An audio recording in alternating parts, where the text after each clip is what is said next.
Welcome to Kitchen Conversations. We have Lauran Thomas here with us in town, and we're talking about perseverance today. I know there's been a spirit of discouragement going around that people are feeling like maybe it's people in their lives that are discouraging them or just situations, circumstances. And so since you are a mental health therapist, we thought you could shed some light on some great things and tools for our toolbox on situations like this. Yeah, I'll do my best. It's a complex topic. Yes, But absolutely. We'll dig at it. Let's go. All right. Well, when people are feeling discouraged, what are some ways to combat making emotional decisions when you're living in that state of discouragement? Yeah. So we actually shouldn't make any decisions in our emotions. So that's the hardest thing to think about, is that like I feel something so deeply and I'm going, oh my gosh, I just got to get out of this, because really the feeling is uncomfortable. And so we want it to end. And so a lot of times we make rash decisions to try to rid the feeling. Mm-hmm. Well, when we do that, we're just putting a Band-Aid because we didn't really deal with what was ever going on. And so one of the things is realizing that emotional decisions typically lead to outcomes that we don't really want. They might help in the short term. And so if we're feeling kind of emotionally overwhelmed by a situation, it's not so much that we have to persevere to stay in the situation. It's that we don't want to make change until we've had time to logically think about it. And so that means we actually have to let our emotions come down. So we have this part of our brain, the prefrontal cortex. Okay, that's like the executive functioning, decision-making part of the brain. But that part of the brain goes offline when the limbic system, which is firing the emotions, is online. And so we've got to kind of give space to calm that limbic down so that the prefrontal cortex can come back online. And a lot of times this has a lot to do with that fight, flight, or freeze, because we're kind of feeling anxious, right? So whatever the emotion is, a lot of times it's still stirring up anxiety, because maybe I want to make a decision, or I need to make a decision, or I can't be in this decision, but it's an anxiety-ridden space. But making a decision based on that is not going to be the accurate picture. And that also doesn't leave room for God. Because when we make those decisions in that emotional state, we haven't most likely given any room for him to speak to us. Because when he's speaking to us, it's kind of in our logical side of the brain. Like, right, it gives us that space to talk and engage and rationale and functionally engage with him. And discern. Right. Mm-hmm. So that's kind of the way I look at it, is going, okay, whatever big feeling I have, I can have the big feeling, but I don't need to do anything. So it's like imagining a stop sign and saying, okay, stop, no action is better than an action that's going to cause harm for me or for others. Well, that's funny that you said stop, because I was having one of those emotional 2 weeks ago, just overly tired and feeling like you're ready to rage almost, over the slightest, dumbest thing ever, right? But I was having that moment of, I just need to be still, right? Like I just need to be still. And so that's step one, obviously. Yeah, it is. And it's like, I have to actually visualize. I'm a super visual person. I obviously talk with my hands too, but it's this idea that like, I have to remind myself, like, when I'm driving a car, mm-hmm. I don't maybe stop at that stop sign, because I'm well aware at this age of the danger to myself or the danger to others if I don't follow that stop. And so I have to kind of look at that same thing in my own well-being, in my emotional care. If I don't stop and pause and give room for that calm down, then I'm potentially going to cause harm to myself or to others. Oh, that's so true. So if you need the visual of stop, that's right. Sing a little song up here, right? I know we could. Comes to my mind. Okay, so then if you're supposed to stop, what is next? So I think you even said something like sitting with it. We were talking about that, and sitting with your feelings. I like to then do something with my feelings. The idea is like sitting. It's not that, for me, it's not a physical sit. Mm-hmm. It's allow the feelings to be present. Mm-hmm. And so I'm going to then do something so that I can engage what's going on for me. For me, I'm going to go for a walk or a hike and I'm going to get out there and give attention to it. Give some space to think about it, right? So not just to like scream and rant about it, but to actually give space to engage that logic part of my brain. But for me, I can't sit and do that. Like some people, journaling is fabulous for some people. Doesn't work for me. I actually voice record. So if I really want to play back what's going on for me, I do a voice record of what am I thinking and feeling. And where did this actually alarm bell come from? Why did this situation, whatever the situation, why did that get me? Get me to a place where I'm feeling dysregulated. And a lot of times I have to figure out that first, right? So after I've stopped, then I've got to figure out, oh my gosh, what is this?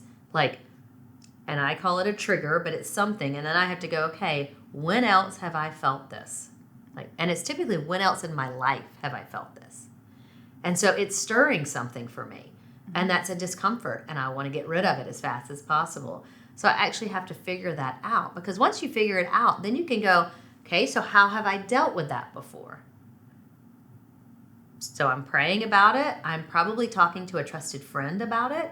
And just to say, here's some of my, like, can I bounce this off of you? I'm not venting and complaining. I'm bouncing my situation off of someone else through my lens of what I understand about it. And then I'm going, okay, because I trust you, can you give me some feedback? Like, am I sitting in, like, does this make sense, you know? Or do I need to say, hey, Lauran, this situation's not as big as that past thing that got triggered. So you've got to be able to look at it through the lens of what's real right now. So that's kind of what I would do next. Oh, I like that. That's really good. It's making me think of some situations too, because it is so nice to sit there with somebody who might come at it from a different perspective sometimes and just, you know, be able to, because whatever is huge to us sometimes to somebody else is like no big deal, right? But it's that thing that just, you know, the straw that that breaks the camel's back sometimes. Well, and a lot of us have to really look at this idea that most of the time it actually isn't about this situation. Right. I mean, it's rarely could I say that I have found that it's about this situation. But it's about how this situation reminded me of something that actually was super significant in my life. And I have to like look at that and go, okay, remind myself, Lauran, that was a trigger. Like, yeah, you had this really big thing happen in your life and it's significant. But this just attached a feeling to that. It wasn't the same thing, right? And so the hurt doesn't have to dig as deep as I was letting it go to potentially. Yeah, absolutely. Well, I just love those steps right there, those 2 steps, if you just start with those 2 steps. But you always have lots of tools for us, so what else do you want us to know? So I was thinking about perseverance and going, you know, I think we actually live in a world that says push on, push through, but we're not doing it for a purpose.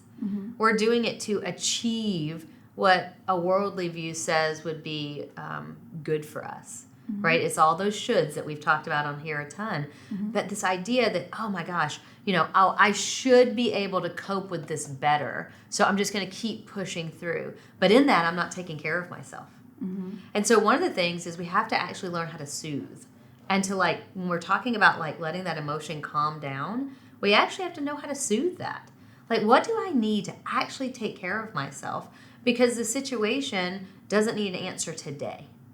Like rarely, I mean, I will have to think really hard on the situation. Feels urgent to us, but it feels urgent, but rarely is it immediate. Right. You know, I was talking with a couple yesterday, and one part of the coupleship was just talking about like communicating throughout the day. And that was good for this person. But the other person was feeling kind of anxious because of that, because they couldn't respond. Because there's this idea that we now have, right, technology. We have this immediacy, right, instant gratification. Yeah. Right. But really, is there anything in our journey, anything that I can, you know, that's not a safety issue, right, that needs my like instant? Like, I don't have my phone sitting right here on this table, because whatever's happening in the world outside of this can wait. But that's the same things with our experience of emotion, is that like the decision to answer, like to say, oh, I will or I won't do X, Y, or Z, that doesn't have to happen right then. It is okay. Boundaries. Mm-hmm. It is okay to say to someone, somebody asks you to be a teacher in a Bible study, right? Mm-hmm. I don't have to say yes or no right then. I can say, I really appreciate the thought of me. I really appreciate that you see that I have this skill that would be really beneficial to this group. Let me get back to you on that. Mm-hmm. And then I can go deal with my emotions. Right. Like, how do I feel about this? What is this going to do for me? How is this going to, for me, it's always, how is this going to continue to further God's plan for me? Mm-hmm. Is it my plan or is it his plan? I say yes to a lot of things that I don't believe are God's thing. Right. Right? Yeah. They're because I feel pressured. Mm-hmm. So that's kind of the opposite of perseverance. Like, I don't have to push through everything. Yeah. I actually have to attend to what is needed. Mm-hmm. But then also go, I might need to be pushing through because that's God's plan for me. And it just doesn't feel good as I'm journeying. Right. But I have to be able to discern those two things. Mm-hmm. Yeah, absolutely. And I do feel like sometimes people that just know what God has called them to do too, and they're feeling the discouragement, right? They're kind of just seeing it all around them. But I love that point because that is so important that many times we do get that worldly sense that we need to push through. Mm-hmm. But especially when you know that you are not to give up, right? Like there's something that God has called you to do and you're supposed to persevere. And I guess this was kind of cool because as we were doing this, and I hadn't planned to read Nehemiah today, but you know how the Lord just takes you to certain places. And so I was in Nehemiah and it was talking about discouragement and it said, but we prayed to our God. And then it went on to say, his prayer, the strength of the burden bearers is failing, yet there is much rubbish, and we ourselves are unable to rebuild the wall. Which I love how they just humbled themselves right there to be like, yep, I can't do it. We are looking to you, Lord. And what was so cool is I was continuing to read, and it just got down to basically talking about how when God had frustrated the plan of their enemies, that all of us returned to the wall, each one to his work, right? Like God moved in that. And then even further down in verse 18, it says, as for the builders, each wore his sword girded at his side as he built. And it just makes me think of in Ephesians when they talk about the sword of the Spirit representing the Word of God, right? It's like, don't go without God's Word, right? Like how important it is. And I know we have so many women in our Bible studies and women who faithfully are picking up their Bible each day, but wow, what a word of encouragement when you are stopping and you are being still and you are sitting in that suffering to just be encouraged by what God has to share for you that day. Like he gave the manna for the day, right? Right. And so he has something for each of us each day to encourage us. I always feel like God is just our biggest cheerleader so many times when we're frustrated and discouraged, but it is opening his word, right? It's digging in it. Yeah. And in that perseverance is saying we have to, I think there's an acceptance of patience, is that we have to be patient as we're going through it. It might not feel good. And, I think that's where, in my world, that's where we get into this idea that, when people say, I just want to be happy. And I'm like, well, where'd that messaging come from, right? Because there's nothing that I've ever read or understood that says that we are guaranteed happiness in life. And so it's this idea that says, no, it's okay to walk through this trial of discomfort, and the end we don't have to know yet as long as we can accept that his plan is good. Well, I love that you said that too, because there's another study included in Christ that they're doing on the study of Ephesians. And there's one page in Heather Holleman's book where she talks about this study that was done on trees that grow. And the ones in perfect conditions, they grow with this great fruit on top and then they collapse. And it's because they didn't have any of the stress of the winds to dig the roots down deeper. And I just thought, how cool. It is that reminder that God's refining us sometimes. He's working on things so that he can build us to do what he's called us to do. And sometimes that feels painful. Let's just call it what it is. Right. It is really painful. It is not comfortable. It's not pleasant. Just from we were just talking about this in terms of I like to share, I'd rather share my journey than other people's journeys. But the idea that growing, right, and planting roots is that I also have to be willing to pause and see what comes. I don't know, right? It's like this like ambivalent, kind of unknown in the stratosphere of God's plan. But if I know that I'm doing it and he will stop it if it's not his plan. Yeah. Right. And versus me feeling like I have to act in a certain way or do something to make it happen. If it's presenting itself, I might have to just kind of sit through it, even though it can feel big and overwhelming. Yeah. And I guess that's the sit in it, is that I didn't have to take action. Right. And that's perseverance, is saying I just can keep going.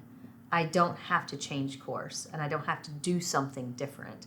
I just can keep going until the road is guided me somewhere in a different direction. Yeah, and God's timeline and our timeline may be two very different things, right? So we have to sit with that a little bit too.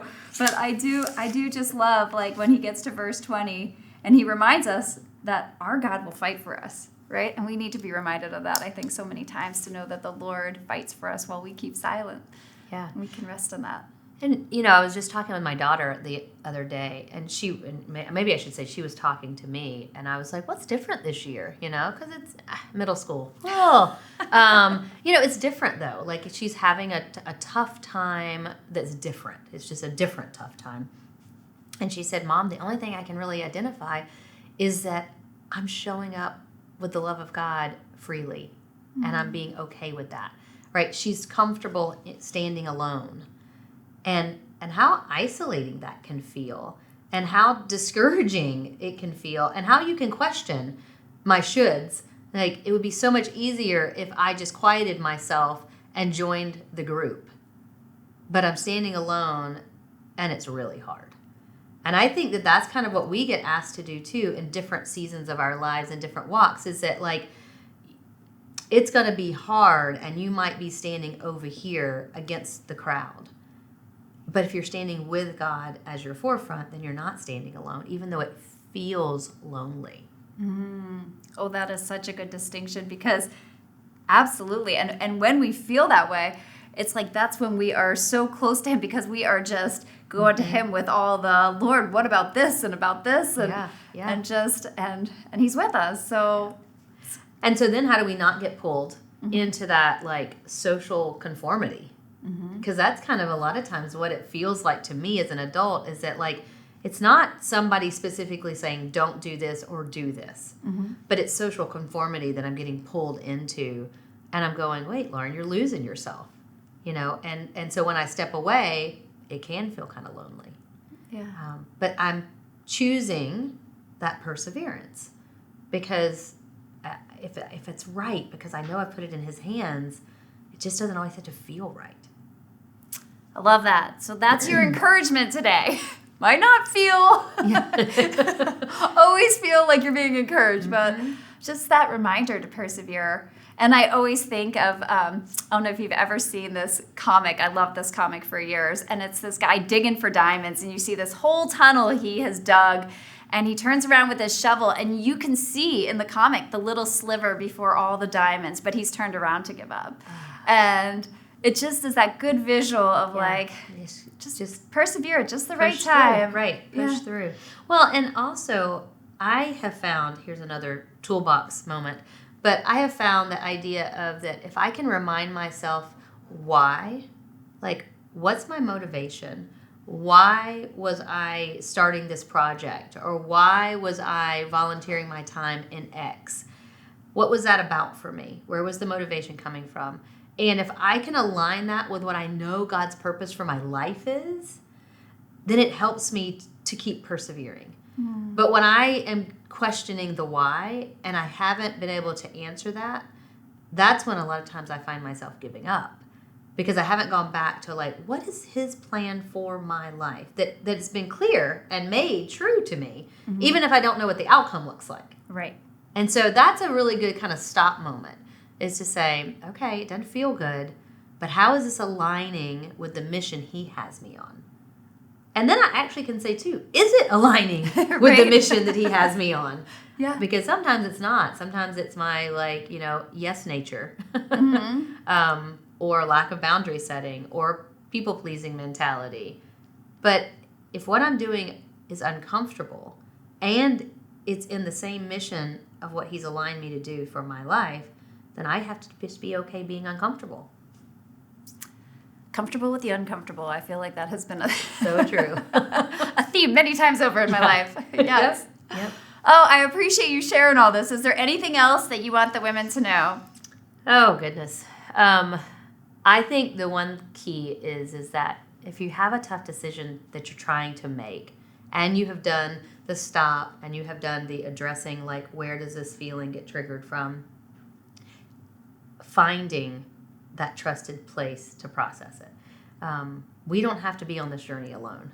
Mm-hmm. And isolation from God-loving people and in isolation trying to decide is not always the easiest thing to do. And so find that trusted person. And if you don't have them, then recognize that you need to figure out how to incorporate that into your life. Not everyone is that person. Right. Right. And ladies, so you know, we have a mentoring ministry here too at our church. We have 51 women this fall who have just signed up to be a part of it. Oh, and great. So there's a mentor for you if you are needing a mentor. We would love to provide that. You can email women@burkecommunity.com.